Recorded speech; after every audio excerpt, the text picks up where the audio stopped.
तुर्किया में ज़लज़ले के हवाले से सोशल मीडिया पर कई दर्दनाक और दिल दहला देने वाली वीडियो सामने आ रही है। कहीं इमारतों को ज़मीन बोझ होते तो कहीं मलबे तले अफराद को मदद के लिए पुकारते देखा जा सकता है।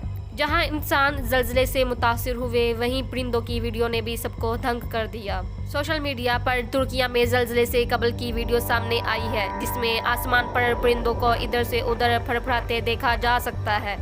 परिंदों के गैर मामूली रवैये के हवाले से शेयर की जाने वाली वायरल वीडियो के मुताल्लिक दावा किया जा रहा है कि ये वीडियो पीर के रोज़ आने वाले ज़लज़ले से पहले की है और शायद इन्हें पहले से महसूस हो रहा था कुछ ऐसा होने वाला है जिससे हर तरफ गम के बादल छा जाएंगे।